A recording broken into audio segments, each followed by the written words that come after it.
fingers down my spine.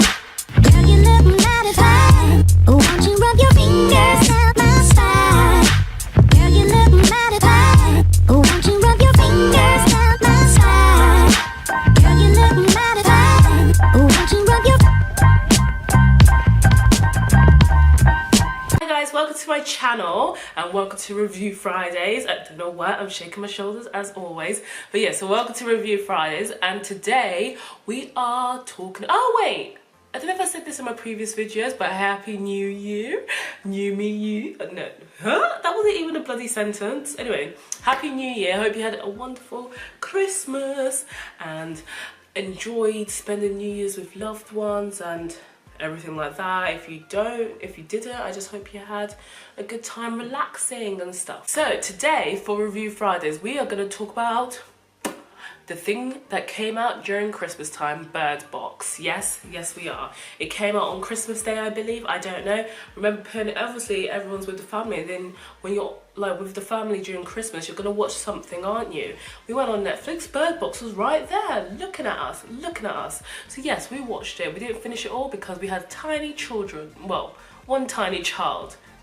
He's 11 anyway, and obviously he's young, so he doesn't enjoy that stuff. So we finished it later, and now I'm going to tell you what I thought about it. Also, I've not seen Sandra Bullock in a long... Oh, my teeth, this doesn't look very nice. A TV, watching Gossip Girl as well, by the way. What was I gonna say? I've not seen Sandra Bullock in a movie in a long time, and when I saw her face on BirdBox, I didn't even need to see her eyes. Even with that blindfold, I knew it was her. I knew it, and I love her. She's a great actress. And by the way, she did not just appear now, people of the 21st century. She has been in so many movies like Speed 2, Miss Congeniality. There's so many movies she's been in. And The Blind Side, which is a great movie. Like, there's so many films, and I found that people are calling her BirdBox lady sort of aggravates me, but let's move on from that. She's excellent though. The BirdBox is basically like the same sort of feel, the same sort of post-apocalyptic, but it's the same sort of as A Quiet Place in terms of one of your senses are cut off, so they're not allowed to look, basically. So the issue is, it's post-apocalyptic, and the issue is, not one day, but the world starts, whenever they see something, like someone will see something and they'll see their greatest fear or something like that, they explain, and then it makes them want to kill themselves. So basically it's causing mass suicide. Yeah, so it's about how they're gonna deal with that. They can't, but the issue is, like, if you see it, they kill themselves straight away, so no one knows what this thing is. So that's the issue that they come across, and obviously they're not allowed to look, so that's hence the blindfolds. The only issue with me and films like this is that I wasn't scared during the film, but like all these post-apocalyptic films like Quiet Place, The Happening, Walking Dead, like BirdBox, obviously, they all scare me in terms of I feel like this could happen. I really think these things can happen in the future. The way I'm coming closer because I'm trying to say something. This is probably going to happen in the future. One of these things. Science, you don't even know. The government, you don't even know. This is like conspiracy. But something like this will probably happen in the future. And I hope it's when I'm dead. I hope it's 100 years from now. Sorry for future children. I just don't want this to happen to me because I don't think I'll deal well with, like, these sort of things. I'll probably die in the first 5 minutes. Let's be honest. Pitch Perfect reference. Brighten things up a bit. A lot of death talking about. I thought it was good. I did think it was good. It kept me entertained. I wasn't bored when I was watching it. I had the thrill. I had the shock. Like, it was all there. But the movie flicks back and forward from like present day to past. And in the past, you see obviously how the post-apocalyptic world happened and who she like was friends with, sort of like how she survived basically.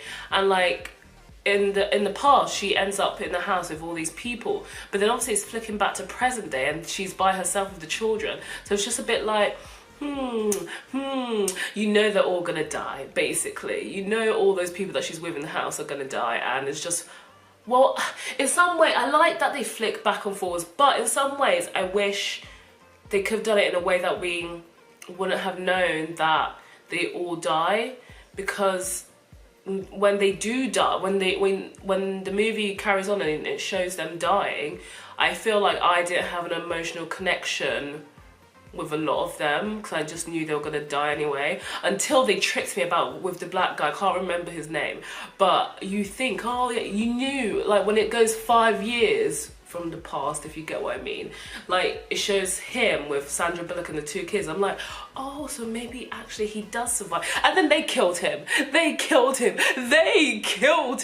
and that just did not sit well with me. And also, like, so yeah, that's what I mean. So apart from him, the other people I did not have an emotional connection with for when they died.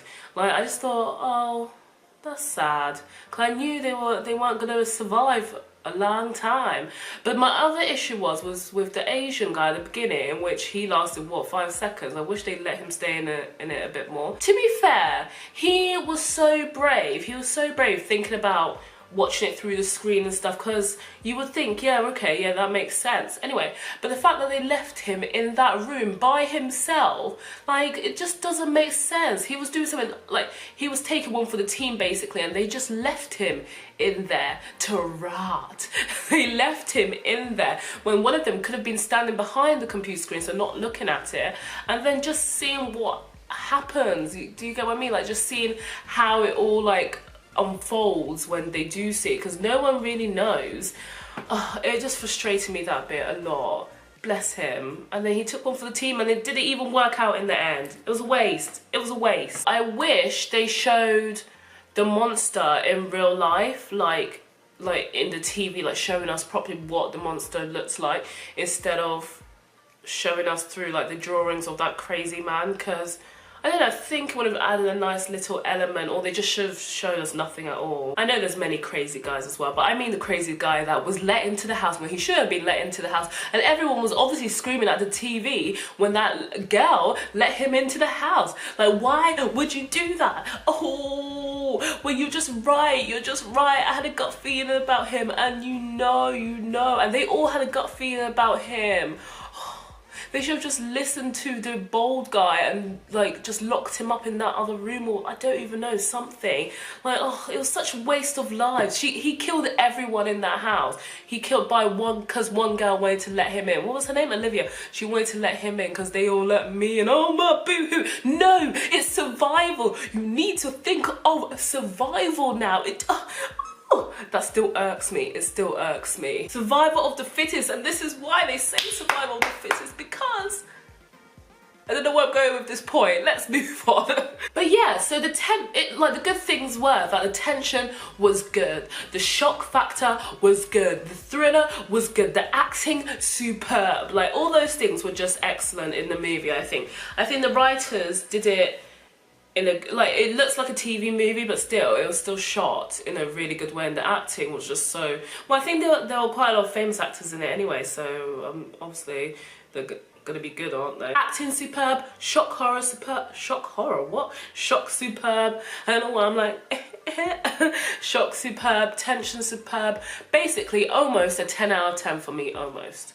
Actually, almost a 10 out of 10 can be taken however you like. Basically, it wasn't perfect, but it was still really good. Because there's a lot of crap on Netflix, let's be honest. There's a lot of crap on Netflix sometimes, and you just scrolling through, you want to watch something new, watch a new movie, some of it's crap. But this one was good. It was a good Netflix film. And it has everything you want, considering it's like a, was it a thriller movie? It has the thriller, it has the horror, it has the sad moments, the happy moments. So that's what you want. That's what you want to get from a movie, all those combinations of feelings.